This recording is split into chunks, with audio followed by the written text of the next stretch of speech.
Sorry to fumble open an old wound like a frustrated teenage cinema-goer on a fourth date, but what do we think actually happened to Half-Life 3? Was it just shunted down the priority list because Team Fortress 2 needed some more fucking hats? Or knowing Valve, did they almost finish it 2 or 3 times, only to scrap the whole thing and start from scratch because they weren't 100% satisfied with the colour of the tomato sauce bottles in the 50s diner level? That is to say, knowing Valve from back when they were game developers and didn't just spend all day sitting atop their dragon's hoard of plunder gently rubbing their scaly bellends with an emery board. With the epic and scintillating story of Half-Life that we all spent 15 years getting invested in, now it seems resigned to end on an unresolved cliffhanger, fans of Half-Life may now turn to drastic means for the sake of some kind of closure. Fan fiction, cosplay, allowing Valve to essentially monopolise digital distribution for PC games. Some of them might even do something as drastic and self-destructive as pay actual money for Hunt Down the Freeman. But please, if you're even considering it, remember that there is always help out there, and failing that, morphine tablets. The staggering thing about Hunt Down the Freeman is not that it exists. If we had to stop the presses every time someone made a shitty fan game, the presses wouldn't be running long enough to print a fucking Bazooka Joe comic. The staggering thing is that this is a fan game embellishing Valve's story using Valve's intellectual property being sold for actual money on Valve's own distribution network, and therefore carries an unspoken stamp of endorsement, despite being truly, madly, ovarian-sistingly bad on every imaginable level, in ways that only bad fan games can be. The unique juxtaposition of the professional art assets and mechanics of the original game taken apart and reassembled in the clumsiest way possible, like an art gallery's storage room after an earthquake. It also fairly obviously nicked a lot of its new content, weapons and level architecture from asset stores and other mods, as again, some of it looked competently made, but it's all been dropped into the game with the care and precision with which turds are placed in the bottom of a budgie cage. The kind of thing where you walk into an overlarge room and there's just 12 zombies arranged in a neat row because I guess the people in this room were doing the fucking hokey-cokey when the aliens invaded. Hunt Down the Freeman is also weirdly plot-heavy, interrupting its shitty levels regularly for elaborate source filmmaker cutscenes, starring multiple intense soldier dudes who all look like they were created in the Mass Effect character customization screen with about 90% of the options removed, and sound like they had that usual mod problem where every character has different audio quality, because the actors were recording with their personal headset mics they more commonly use to swear at 12-year-olds in Counter-Strike. As for the actual story, you are a soldier bloke called Mitchell, who was one of the soldier blokes sent into Black Mesa in the original Half-Life to kill Gordon Freeman and all his scientist pals, but instead Gordon Freeman kills all our pals and duffs us up with a crowbar, whereupon we swear revenge on his orange ass. See, it's not just that the plot only makes sense if you know the plot of Half-Life and Half-Life 2, it's also that it only makes sense if we assume the main character also knows the plot of Half-Life and Half-Life 2. Why else would he solemnly swear epic revenge upon someone who, to him, should just be one random pimply scientist committing the sin of not wanting to be killed? In truth, Gordon Freeman is rather conspicuously absent from a game with his name and indeed lovely marketable face all over its Steam store page. There's an in-game screenshot on there showing his face that's a flat-out stinking lie. Mitchell gets embroiled in the 7-hour war against the Combine, bridging the plot of Half-Life 1 and 2, just in case this didn't sound unmitigatedly galling enough yet, and what follows is a showcase of some of the worst level design ever commercially sold. And in that I include every shitty asset flip Steam game consisting of one flat square of grass texture with some trees dotted around it, because in this case someone was actually trying. Environments are smashed randomly together, so half the ways to go are empty dead ends and nothing indicates the actual way forward. I spent 10 minutes in a bunker with some infinitely respawning friendly NPCs fighting off waves of infinitely respawning alien soldiers that all resembled a 3-year-old's drawing of Mysterio from Spider-Man, before I realised I was supposed to get bored, wander off behind enemy lines and stumble into a nearby level transition. The enemy placement seems to be inspired by the placement of crumbs on my kitchen counter after I've made my special breaded chicken, with little consideration for the size of the environment, so after a while I just ran past everyone like I was having severe gastric problems at a wedding reception. There are also hazards that can only be bypassed with abilities and items the game forgot to fucking tell you that you have. You only find out they added a prone ability because what Half-Life really needs is to be more like a fucking Call of Duty game, he said, with sarcasm leaking from the corners of his mouth like hastily stolen cake, when you can't get past a hole too small to enter and look up a walkthrough. You also need to use a mantling ability that only bloody works if you've holstered your bloody guns. Unfortunately, the game forgot to bind a key to holster guns, and even after I bloody did, it didn't bloody work, so I had to bloody no-clip through the problem. And once the precedent is set, it's very tempting to keep no-clipping.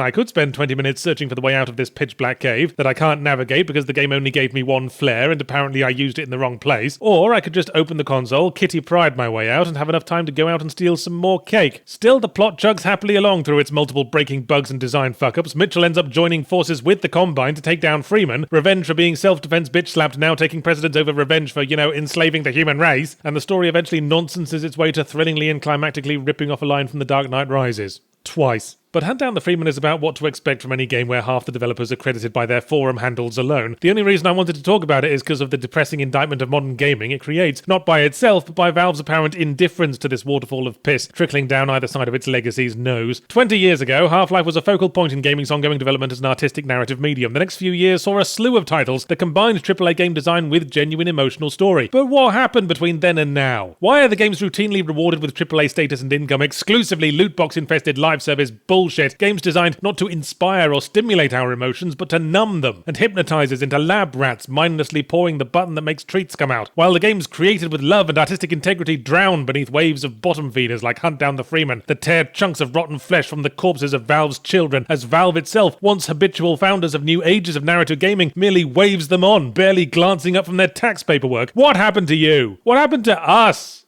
To the people we were supposed to become? I don't know, but it's probably safe to blame John Romero.